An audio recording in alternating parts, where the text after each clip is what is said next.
श्रेणियां गिनाई गई हैं। कितने तरह के लोग होते हैं? कहा 3 तरह के होते हैं।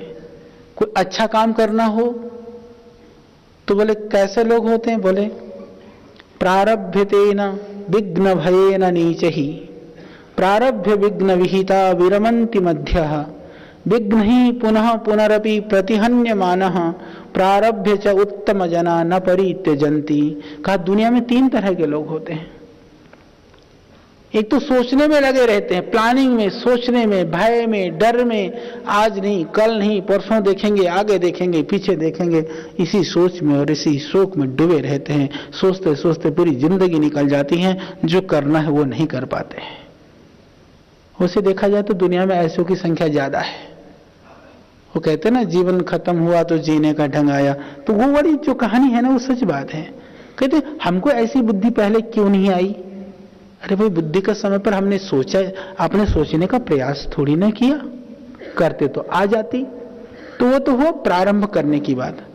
तो आप तो ऐसे योगी हो कि आप प्रारंभ कर चुके हैं, कुछ तो वर्षों से योग करते हैं। मैं सुन रहा था सुबह सुबह टीवी में, बहुतों लोगों ने बहुत सारी बीमारियां भी ठीक करी हुई है, कुछ लोगों ने ठीक कर करके दोबारा लापरवाही में फिर पैदा भी कर ली है। तो बहुत तरह के लोग हैं। तो हमने शुरू तो कर दिया। यहाँ आने का मतलब ही है कि जो पहले नहीं था उन्होंने भी कर लिया है। फिर प्रारभ्य विघ्न विहिता विरमन्ति मध्या, कि शुरू करने के बाद में थोड़ी सी प्रतिकूलता, नींद नहीं खुली, मन नहीं किया, आज बारिश है, आज सर्दी है, आज गर्मी है, आज दिन में मेहमान आने वाले हैं। मेहमान तो दिन में आने वाले, सुबह के योग करने के लिए थोड़े मना करके आ रहे हैं। आज तो वहां जाना है, आज काम है मुझको। अरे जाना है ना, अभी तो कर लो। तो हमको जो हमारे सामने परिस्थितियां हैं वह ज्यादा बाधा नहीं करती हैं। कभी कभी जो नहीं होती हैं उन परिस्थितियां हमको बहाना करती हैं।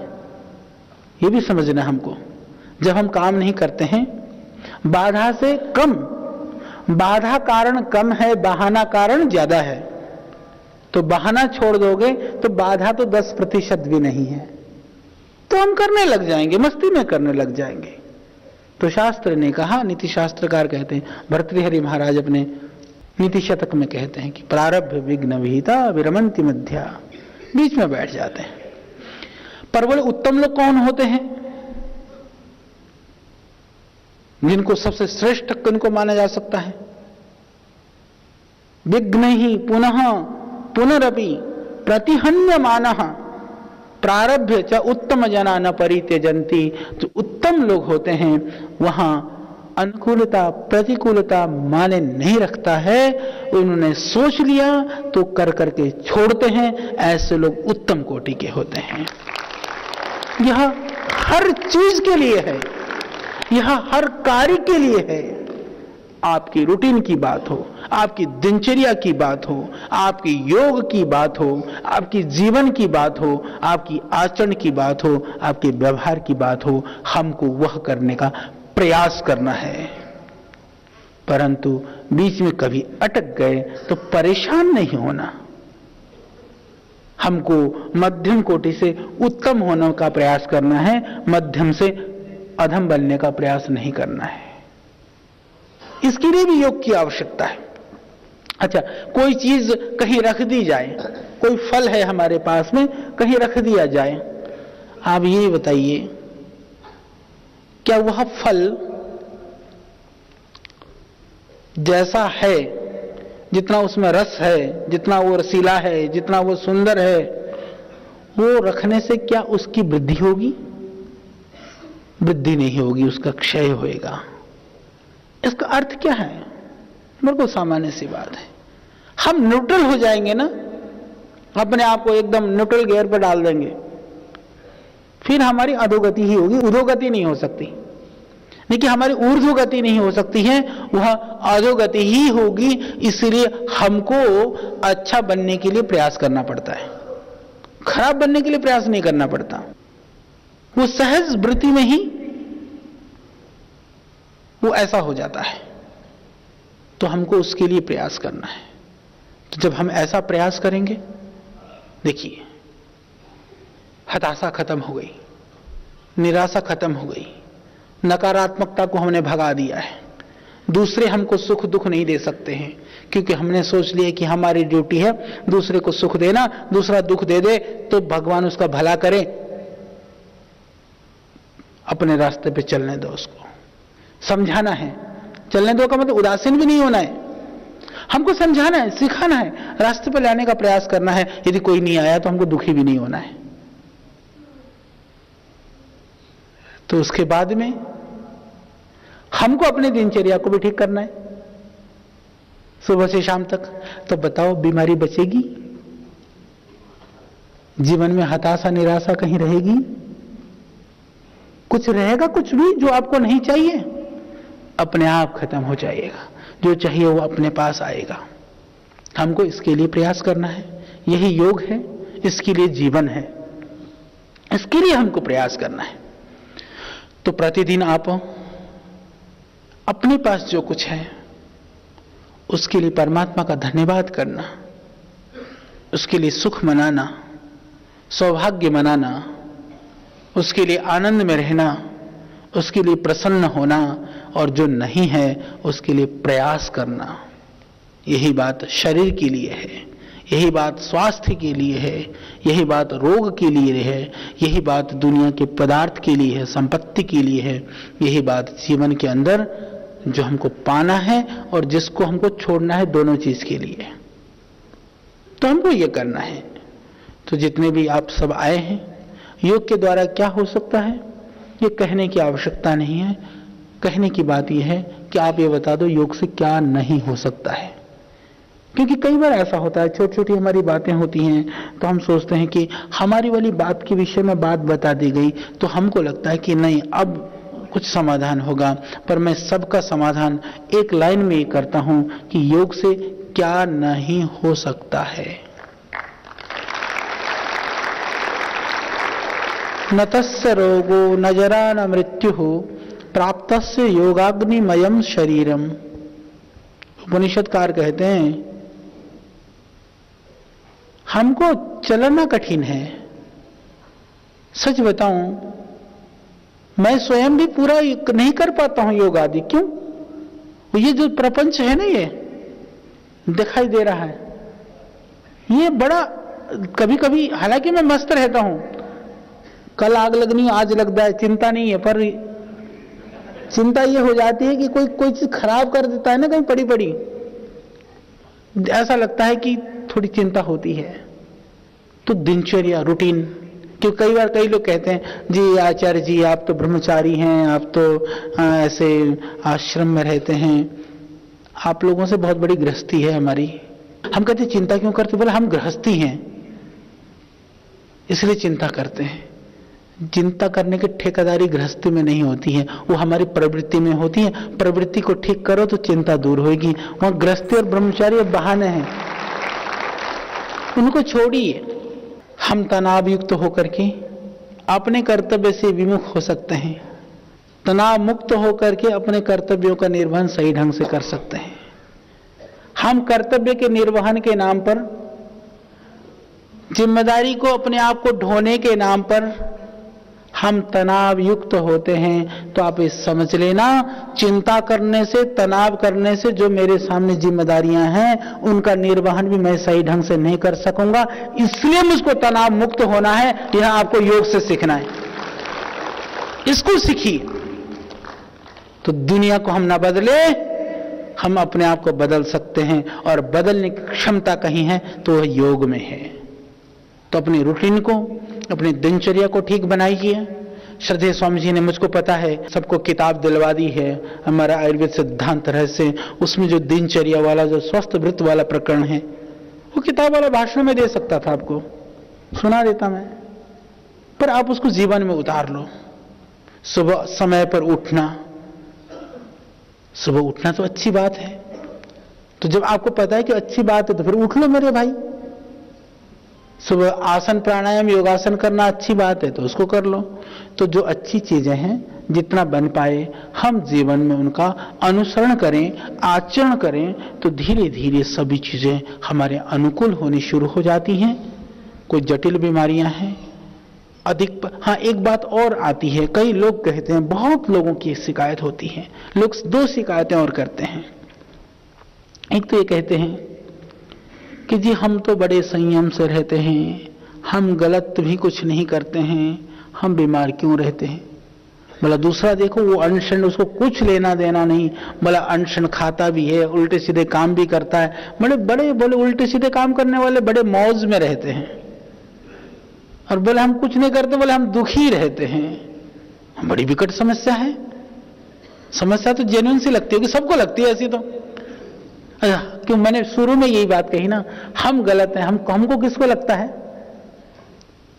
हम गलत हैं, हमको किसको लगता है, दूसरा गलत है, हम सबको लगता है। तो जो है हम परेशान, हम बहुत अच्छे हैं फिर भी हम परेशान हैं। तो एक तो आपकी सोच भी हो सकती है, और यदि आप कहेंगे नहीं जी हमारी सोच नहीं है, ये बात सही है, तो मैं ये कह सकता हूं कि हो सकता है पिछले जन्म में दूसरा लेकर के आया था ना, वो संचित को खा रहा है, तुम्हारा कम था, इसलिए संचित को थोड़ा बनाने के लिए थोड़ा ज्यादा परिश्रम करना पड़ेगा। यदि ना डाला जाए तो कुबेर का खजाना भी खाली हो जाता है। आप इसीलिए बोले, हमारे शास्त्रों में कहते हैं ना, मितवेता, सुखी कौन है समझ लो, सुखी अधिक पैसा वाला नहीं है। आप कहेंगे जी कैसे, यदि अधिक पैसा वाला ही सुखी होता तो जिसके पास सबसे ज्यादा पैसा है वो सबसे ज्यादा सुखी होता, सारा सुख तो वही ले जाता, आपके हिस्से में छोड़ के कोई थोड़ी जाता। इसका मतलब साधन सुख का कारण नहीं है। सुख का दूसरा कारण यदि ढूंढेंगे आप, जो मैंने थोड़ा सा महसूस किया है, वो यह है, हमारे यहां परंपरा ऐसी है, मैंने देखा हमारे यहां दो तरह की पीढ़ी चलती है। एक पीढ़ी तो हमारी जो पुरानी, जैसे हमारे गांव में है, कस्बों में है, शहरों में भी जो हमारे जो थोड़ा पुराने टाइप के लोग, जैसे पुराना लाला जी टाइप, हमारे आप देखे होगी धोती भी अभी भी लाला जी फटी सी, हालांकि आजकल कम फटी पहनते, पहले बहुत मिल जाते थे, गांठ बंधी हुई सी, पर धोती फटी है, पर तिजोरी फटी नहीं है, वहां बहुत माल है, ऐसे लोग होते थे। तो वो अति संग्रह की प्रवृत्ति, लेकिन चाहे धोती फटी हो पर तिजोरी भरी होनी चाहिए, तो ये भी खतरनाक है। दूसरे हैं कि चलो फटी भी ना हो, थोड़ी सीली हो, तिजोरी भी थोड़ी थोड़ी हो। तीसरे आजकल ऐसे भी हैं कि तिजोरी में तो कुछ नहीं, चाहे चूहा हो, पर देखने में जो है ना टंच होनी चाहिए, सुटेड बुटेड दिखनी चाहिए। वो वेस्टर्न कल्चर है, पश्चिमी सभ्यता है। वहां हमने देखा ना, 5 दिन आदमी काम करता है, 2 दिन मौज मस्ती में रहता है, फिर दूसरे दिन फिर काम करने के लिए उठ जाता है। ये हमारी प्रवृत्ति है। तो इसमें जो हमने बहुत चिंतन किया, हमको मध्य मार्ग अपनाना चाहिए। जितना तुम्हारा आय हो, जितना तुम डाल रहे हो ना, उसमें से थोड़ा सा कम निकालो। 1 रुपया डाला ना आपने, 90 निकाल लो। यदि अपने 1.25 निकाल ले ली ना, तो फिर गड़बड़ हो गया मामला। यदि ऐसी वृत्ति से हम जीवन को चलाएंगे तो जीवन सुखमय होने लगेगा, क्योंकि इसके अतिरिक्त तो दूसरा रास्ता भी नहीं है। तो हम इसको समझें, जीवन में आनंद से रहें, आनंद से जीवन को जिएं, और जो भी हमको मिला है, जो आध्यात्म मार्ग के लोग होते हैं ना, देखो ऋषि दयानंद ने एक बात लिखी है, क्योंकि जब से हम लोगों ने, मुझको याद है जब हम लोगों ने आंदोलन शुरू किया, श्रद्धेय स्वामी जी का आदेश हुआ, बड़े 4-5 सालों में जो हमने संघर्ष और जो टक्करें झेली है ना, बहुत कुछ आत्मबोध भी हुआ है। और उसमें से ऋषि दयानंद की एक बात मुझको बहुत याद आती है। ऋषि दयानंद कहते हैं कि आध्यात्मिकता का फल क्या है, कि क्या आप आध्यात्मिक मार्ग में चलेंगे, योग के मार्ग में चलेंगे, बड़ा अपने आप को लगे रहेंगे, उसका फल क्या है। मैं कहता हूं कि फल की जगह यदि ये शब्द पूछा जाए कि उसकी मापने का मापदंड क्या है, ये भी कहा जा सकता है। तो ऋषिदानों ने कहा कि पहाड़ जैसी विपत्ति आने पर भी जो आध्यात्म मार्ग में चलने वाला व्यक्ति है वो विचलित नहीं होगा। ये नहीं कहा कि तुम आध्यात्मिक बनोगे तो विपत्तियां नहीं आएंगी, वो तो आएंगी, पर हार्ट अटैक नहीं होगा, विचलित नहीं होगे, सुसाइड कर करके टंग करके नहीं मरेगा आदमी झूला झूल करके ऊपर। तो वह इतनी विशालता, यानी एक तरह से मैं कहूं कि आध्यात्म ही एक ऐसी शक्ति है जो आपको हर क्षण यह बोध कराती है कि परिस्थितियां वो हमसे कमजोर हैं, हम परिस्थितियों से मजबूत हैं। आदमी हताश निराश तब होता है जब उसको दिखाई देने लगती हैं कि तेरी परिस्थितियां तुझसे कहीं बलशाली हैं, हम उनका सामना नहीं कर पाते हैं, उनका मुकाबला नहीं कर पाते हैं। तो योग हमको मुकाबला करना सिखाता है, सही रास्ते पर चलना सिखाता है। तो आप सब योगी बन गए हैं, योग के मार्ग पर आप आरूढ़ हैं। पूरी दृढ़ता के साथ इस आलंबन को, इस आश्रय को मत छोड़ना, मत छोड़ना, क्योंकि यह आपका वास्तविक स्वरूप है, यह आपका अपना स्वरूप है। तो जो मेरा स्वरूप है मुझको वहां रहना है, जो दूसरों का स्वरूप है वह मुझको नहीं चाहिए। भगवान कृष्ण ने कहा ना, स्वधर्मे निधनम श्रेयो परधर्मो भयावह।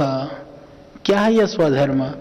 आत्मस्थ रहना स्वधर्म है, आत्मविमुक्ता परधर्म है। तो हम इसको समझें, जीवन में आगे बढ़ें, आनंद से रहें, क्योंकि हमारा मन तो करता है आप सब लोगों से व्यक्तिगत रूप भी मिलें, संभव नहीं हो पाता है।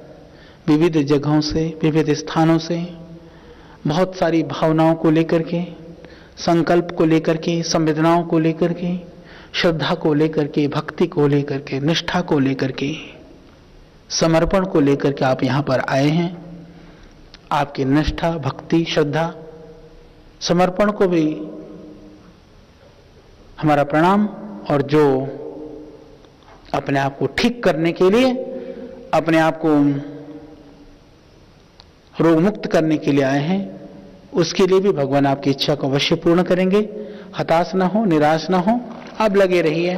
और मैं ये चाहता हूं कि आप जा करके औरों को भी सिखाइए जो अभियान था, क्योंकि जब चीज थोड़ी बढ़ जाती है ना, कभी कभी कुछ चीजें शिथिल हो जाती हैं। मुझको याद है जब हम लोग, हो सकता है पुराने भाई बहन भी कुछ हों, मेरी माताएं भी हों, हम लोगों ने जब हरिद्वार में शिविर लगाते थे, कमरे नहीं होते थे, एक एक कमरे में 3-3, 4-4 लोग ठहरते थे, बड़ा टाइट चलता था मामला, तभी उत्साह बहुत रहता था। और श्रद्धेय स्वामी जी कहते थे एक एक जाकर के 100-100 लोगों को योग सिखाएगा, संकल्प कराते थे। तो 100 को सिखा लो तो अच्छा है, नहीं तो मैं इतना तो कहूंगा अपने आप तो कर लेना, तो इतना तो कर लेना, तो बाकी ठीक रहेगा। जड़ी बूटियों के विषय में भी यदि आप लोगों को संभवतः ऋषि स्वामी जी ने बोला है, जड़ी बूटी रहस्य के 3 पुस्तकें हैं, वो हमारी आई हुई हैं, लगभग सारी जड़ी बूटियां उसके अंदर है। उसमें से कुछ प्रयोग कर सकते हैं, सरल प्रयोग हैं, जड़ी बूटियों को जो नजदीक हैं, जो आराम से ले जा सकते हैं। कुछ पौधे यहाँ पर हैं नर्सरी में, उनको भी जाते समय ले जा सकते हैं। तो हमको इस धरा को भी सजाना है, स्वयं को भी सजाना है, प्रकृति को भी सुंदर रखना है, और इस धरती का बोझ ना बन करके हमको धरती के लिए एक वरदान बन करके जाना है। तो भक्त साहब अभी आपको बताएंगे। रोग वगैरह का भी मन तो हमारा भी था, मेरे को भी जाना है और आपके ही काम के लिए जाऊंगा। विचित्र बात यह है, हमको क्या है ना, व्यक्तिगत यदि हमको परामर्श मिल जाए तो हमको लगता है कि हमारा काम हो गया, पर वो सारा काम तो आपका है, मेरा तो कुछ है ही नहीं। तो मैं जाना चाहूंगा। बहुत बहुत प्रणाम, बहुत बहुत आप सबको वंदन, बहुत बहुत धन्यवाद।